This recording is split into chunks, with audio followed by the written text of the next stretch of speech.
Why did the people of prehistoric Britain set up this great stone circle on Salisbury Plain? What is the meaning of Stonehenge?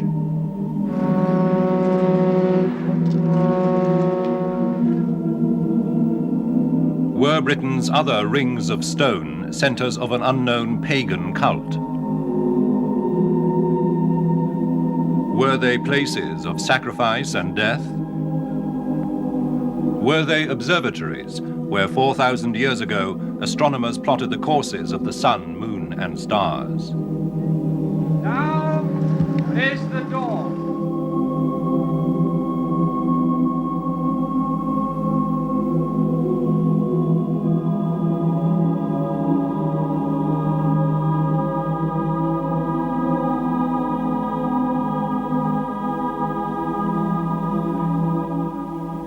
Mysteries from the Files of Arthur C. Clarke, author of 2001 and inventor of the communications satellite.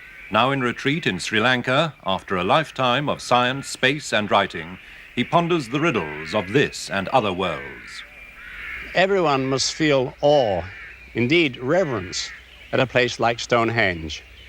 But these latter-day druids have no more right to be there than anyone else. Their association with stone circles is an invention of 18th century romantic writers. The Druids flourished 1,000 years after the completion of Stonehenge. So to confuse them with stone circles is like mixing up the Battle of Britain and the Battle of Hastings. This is one of the few facts we do know about the 1,000 or so stone circles scattered over the British Isles.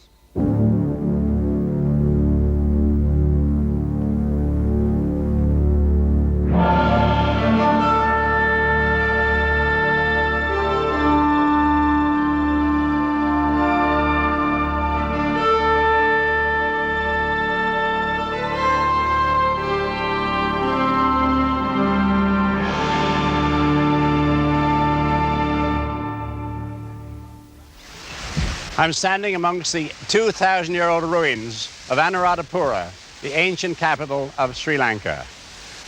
The Romans sent their ambassadors here before the birth of Christ. We know the exact history of this city because its builders left written records. Indeed, we know what it looked like in its glory because its greatest shrines are now being restored.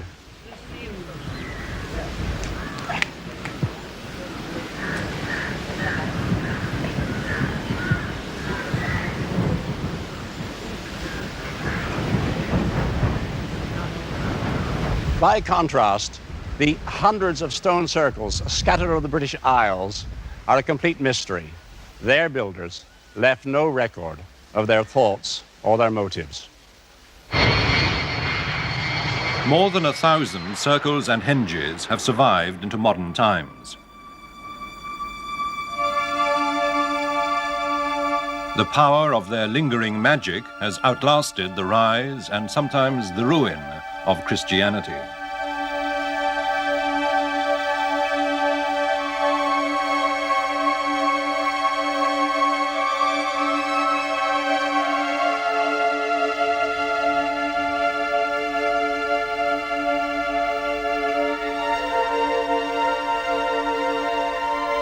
These are empty places scattered over the British Isles.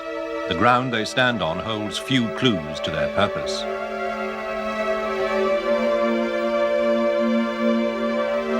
But in some circles, the layout of the stones themselves may indicate the answer. At Long Meg in Cumbria, the sun sets behind this megalith only on midwinter's day. So did standing stones help to fix the calendar in prehistoric times? Nowhere on Earth is there more spectacular proof of ancient fascination with the changing skies than here. This is Newgrange Tomb in Ireland. Set on a hilltop above the River Boyne, it is an almost unknown wonder. Yet this is the oldest building in the world. Faced with gleaming and immaculate quartz, it was built 5 centuries before the pyramids. It is 5,000 years old.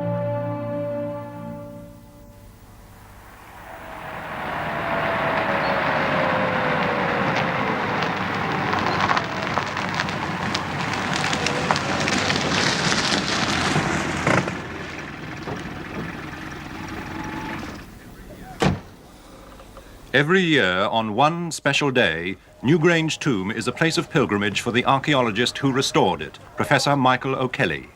He comes here in the pre-dawn darkness because this is December the 21st, the winter solstice, the shortest day of the year.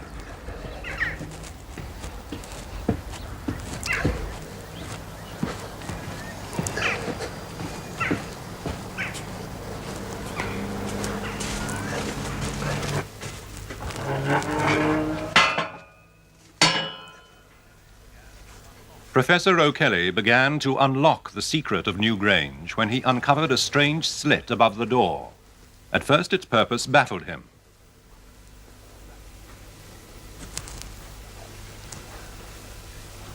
The tomb has an inner chamber magnificently vaulted.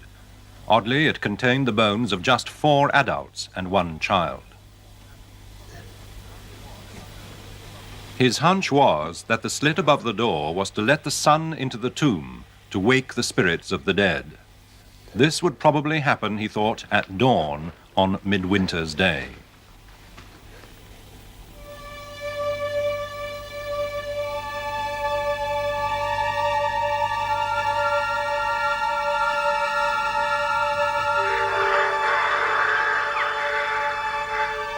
His hunch proved to be correct.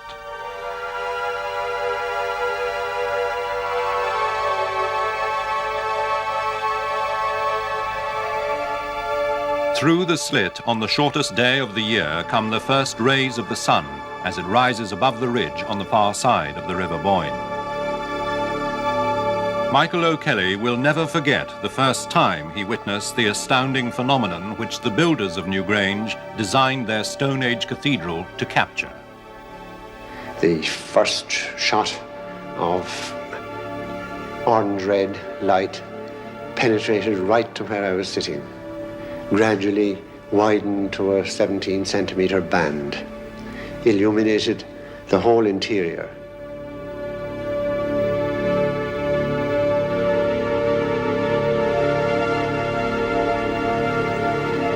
I could feel the spirits of the dead all round about me, and I wondered if a voice shouldn't come and say something, even if only to tell me to get the hell out of here. But nothing happened. Silence. The band of light slowly crossed the floor, and then a point came after 17 minutes, sudden cut-off, darkness. How to explain it? I don't know, but quite obviously, the builders of this place had thought the whole thing out, had organized this slit so that it would be level with the local horizon, and so that when the tip of the sun appears, there's a horizontal line from the horizon through the slit right to the center of the floor. The world's oldest building guards one of the world's oldest mysteries. Perhaps people gathered here 5,000 years ago to commune with the spirits of the dead. Perhaps this unique dawn marked the end of the old year, the beginning of the new. Whatever the truth, the marvel of Newgrange displays the central importance of the movements of the heavens to the builders of the ancient world.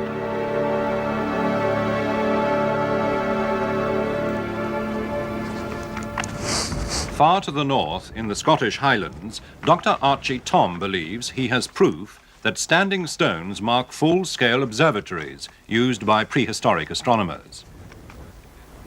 His theory, first suggested by his father, an Oxford professor, is that the stones were aligned with distinctive features on the horizon. In this case, a cleft in the hills, the Paps of Jura, 26 miles away.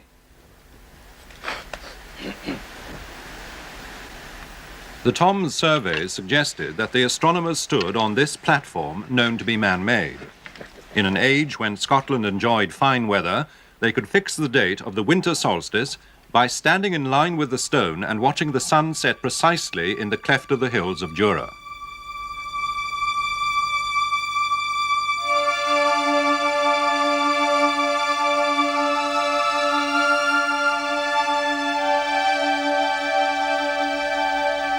The Toms believe ancient astronomers used observatories like this to fix their calendars for the business and ceremonial of their year. A computer has already established what seem to be dozens of astronomical alignments at Stonehenge. But strange pits on the top of the Stonehenge lintels have inspired this American schoolmaster, Richard Brinkerhoff, to suggest an even more exotic astronomical theory. He believes the ancient astronomers used the top of Stonehenge as a catwalk.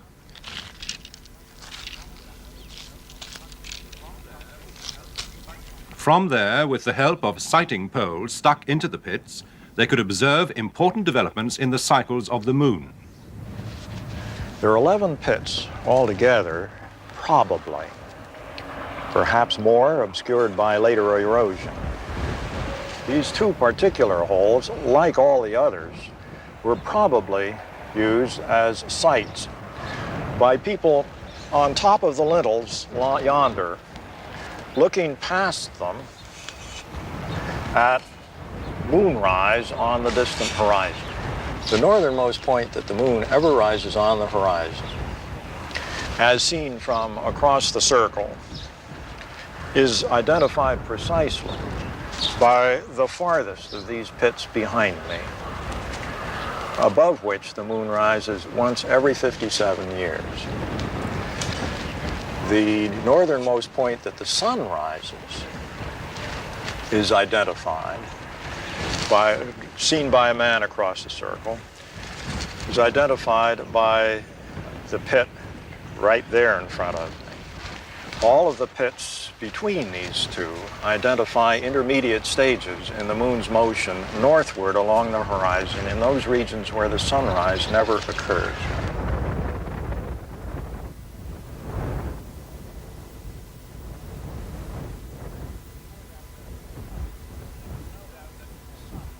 There's no doubt that some of these stone circles do have astronomical alignments, but this doesn't mean that their builders were skilled astronomers.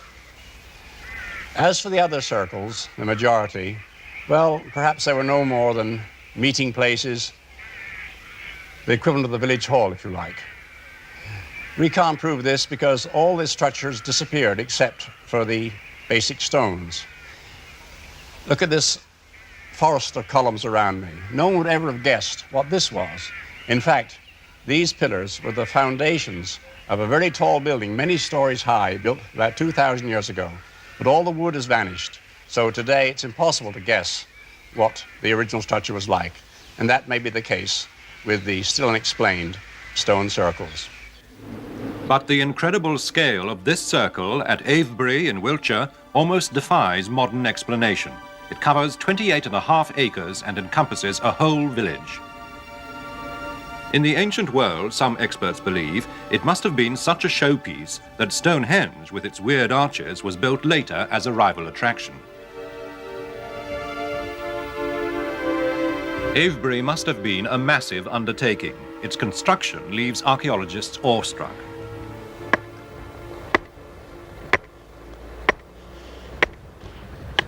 Dr. Aubrey Burr. The amazing thing is that places like Avebury and Stonehenge were built with tools as simple as this antler pick, which I've just driven into the ground with a lump of stone. And the people who built these places would use tools like this to break up the chalk, which lies underneath all this grass and earth, lever it out into huge blocks, and then, having done that, they'd take another very, very simple bit of equipment they had, the shoulder blade of an ox. They'd use this to shovel up the chalk into wickerwork baskets.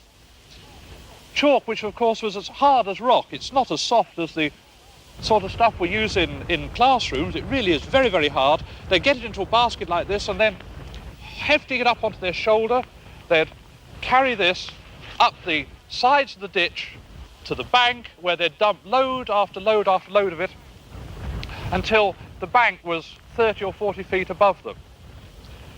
Now, the amazing thing is that this ditch where I'm standing is only the top, because when it was excavated just before the First World War, it was discovered that it's at least 18 to 20 feet deeper than this. All this is just material that has fallen in over the last 4,000 years. And when the ditch was first dug, it would have been sheer-sided. It was so steep, in fact, that the workers had to leave little steps in the chalk so they could lift the chalk up and out, up to the ditch. And it would have been so deep that had someone had a telegraph pole at the bottom, rising up here, the top would not have shown above the sides of the ditch. It's an incredible undertaking. And it must have taken 50, 60 generations of people who would be born in the middle of the work, would work all their lives at it, and yet would never see it finished. And then inside the ditch were the great circles of stones. We know they were dragged several miles from the Marlborough Downs to Avebury. The stones were carefully selected for size and shape. When we look at a huge thing like this, it wasn't moved very easily, but what isn't obvious is the work that went on before they moved the stone, because they couldn't just get hold of something like this and drag it. First of all, they had to make sledges, and they had to make sledges of oak or elm, something very, very tough and resilient. They would also need ropes. Now, they hadn't got the sort of rope or hawser we have today. They'd have to kill hundreds and hundreds of cattle, probably, to flay their hides and bind them into very thick skeins of leather. So there then we have a stone weighing 20, 30, perhaps as much as 60 tons on its sledge. And there are people dragging on these great leather ropes. But for every ton a stone weighs, you need perhaps 4 people to drag on the ropes. And so for a stone like this is this 50, 60 ton stone, you need at least 200 people dragging and hauling, and the stone is moving almost imperceptibly. Some of these stones have been re-erected in modern times. In 1934, for example, quite a small stone was put upright. It only weighed 8 tons, and yet it took 12 men, 5 days, using steel hawsers.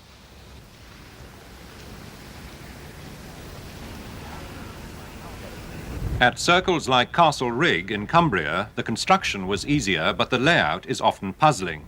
Many seem to have been deliberately designed to be non-circular. Penman Moor in Wales is an ellipse. Borough Hill in Roxburghshire is one of many shaped like an egg.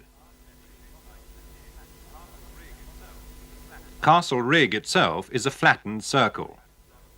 Such precise patterns are repeated all over the country. 16.25. 16.25 metres. Studying this strange geometry is the hobby of Dr. John Edwin Wood, for it's not a case of bad drawing. Oddly, the early rings are perfect circles.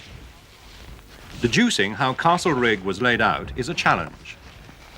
We think that this was laid out quite simply, starting with a number of equilateral triangles. An equilateral triangle is very easy to produce on the ground. You start off with an open field and you cut strings all of the same length, and then you pull them taut at the corners, and that gives you an equilateral triangle.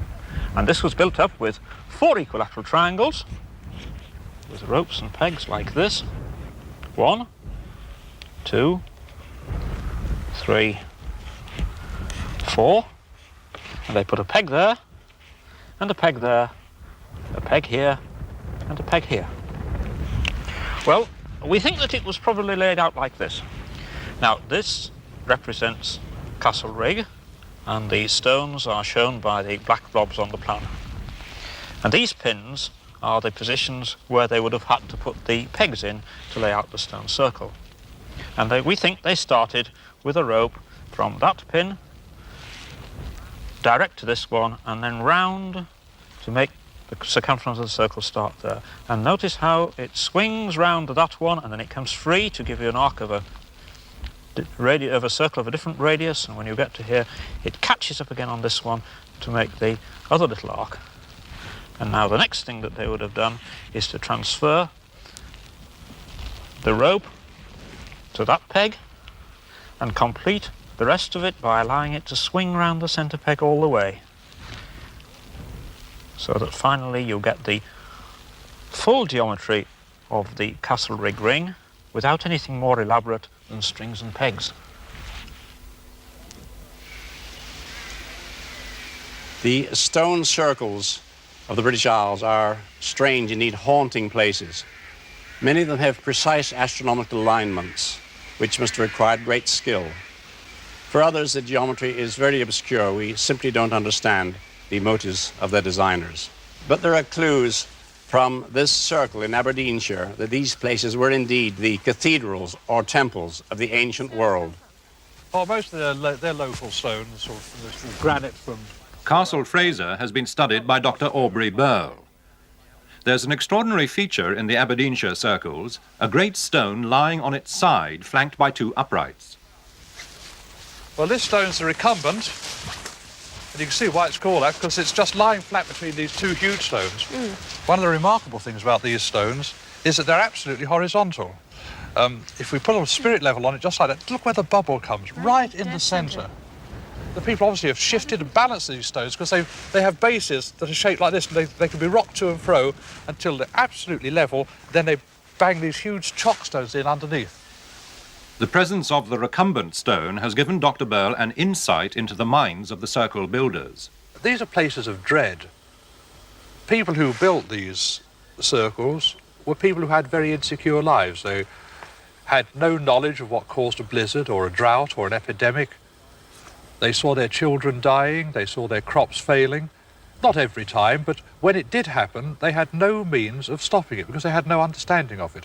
Now, if you're in that sort of situation, you either take an attitude of que sera, sera, what will be, or else you try to do something about it. In other words, you're either fatalistic or else you try to be adventuresome and try to intercede with whatever is causing these disasters.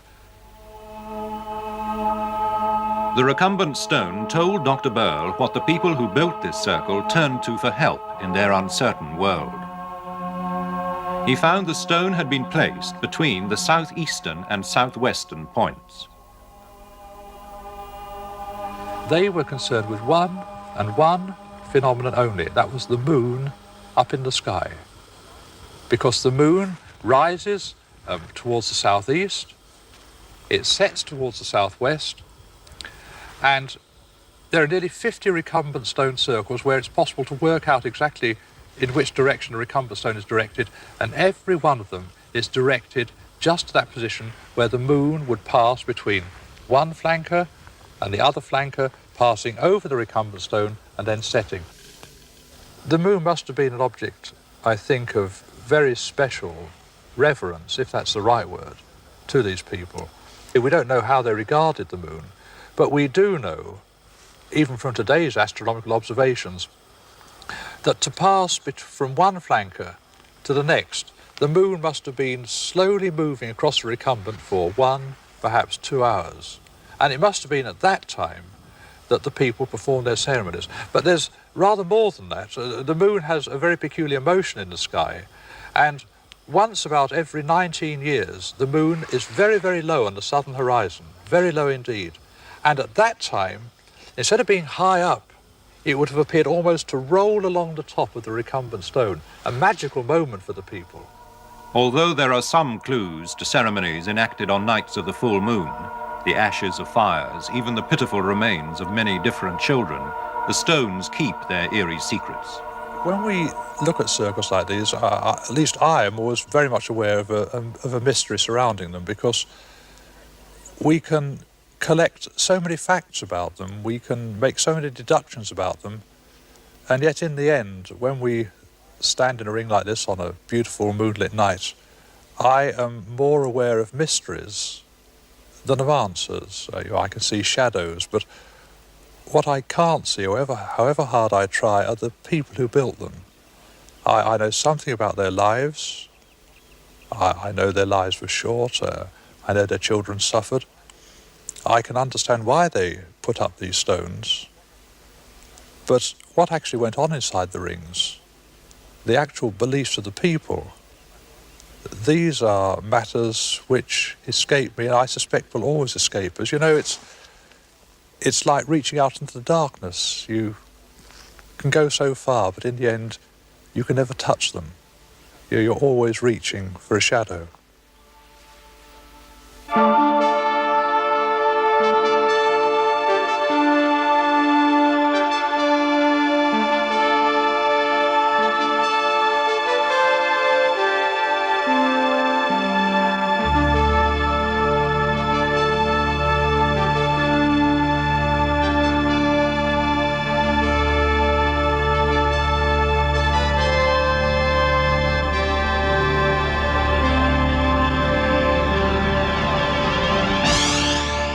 Next week, the things that can fall from the sky.